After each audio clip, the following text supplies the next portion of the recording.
আমাদের পিপাসার সেন্সেশন তখনই আসে যখন আমার বডি অলরেডি 1-2% ডিহাইড্রেশনে চলে গেছে, এবং এই 1-2% ডিহাইড্রেশন কিন্তু আপনার বডির অ্যারোবিক পারফরমেন্সকে 15-20% ড্রপ করতে পারে। অর্থাৎ আপনি যে যখন ভাবতেছেন যে আমার পিপাসা লাগলেই পানি খাবো, এই ব্যাপারটা কিন্তু ভুল। যখন আপনি পিপাসা লাগতেছে তার মানে বুঝে নিতে হবে আপনার বডি অলরেডি ডিহাইড্রেট হয়ে গেছে। 2% ডিহাইড্রেশন বলতে একটা 70 কেজি মানুষের বডি ওয়েটে 1.4 লিটার পানি কমে যাওয়া। এই টাইপের ডিহাইড্রেশন হলে আপনার কনসেন্ট্রেশন কমে যায়, আপনার মেজাজ একটু খিটখিটে হয় এবং একই সাথে আপনার পারফরমেন্স কিন্তু ম্যাসিভভাবে ড্রপ করা শুরু করে।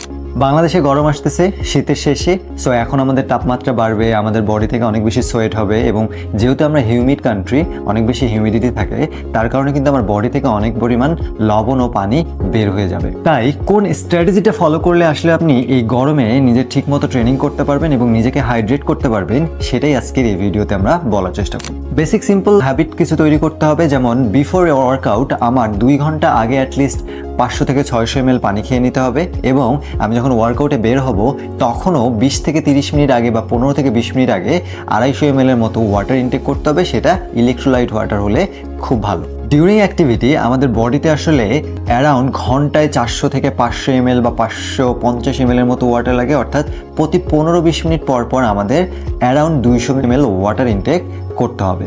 এবং যদি আমার ওয়ার্কআউটটা 60 মিনিটের বেশি হয়ে যায় তখন শুধু পানি খেলে আমার আসলে হবে না, তখন আমার পানির সাথে ইলেকট্রোলাইট থাকবে, যেখানে সোডিয়ামের একটা ভালো কনজাম্পশন।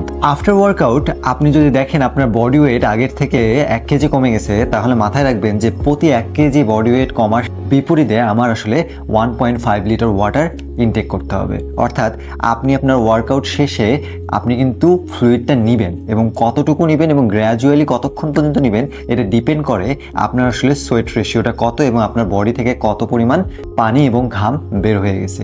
এবং সেখানেও আপনার মাথায় রাখতে হবে মাইক্রোনিউট্রিয়েন্টসের ক্ষেত্রে মিনারেলস যেন থাকে, ভিটামিন যেন থাকে, এবং একই সাথে আপনি নিজেকে হাইড্রেটেড যেন রাখতে পারেন।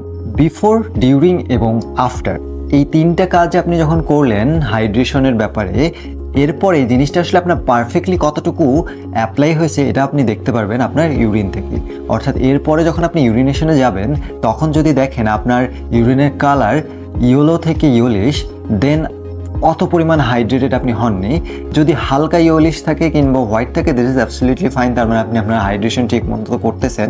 আর যদি দেখেন অনেক বেশি ডার্ক ইয়েলিশ, তাহলে আপনাকে সিরিয়াসলি লেভেলে হাইড্রেশনের দিকে কেয়ার করুন। আপনি আপনার লাইফে আপনার নিউট্রিশনে যত রকমের সাপ্লিমেন্ট রাখেন, আপনার ট্রেনিং প্ল্যান যত ইমপ্রুভ করেন, আপনি যত হার্ড ট্রেনিংই করেন না কেন, আপনার বডি যদি হাইড্রেটেড না থাকে তাহলে আপনার বডি আসলে সেই লেভেলে ফাংশন করবে না, এবং এই পুরো ইকোসিস্টেমটা জাস্ট সিম্পল হাইড্রেশনের কারণে ব্রেক হয়ে যাবে।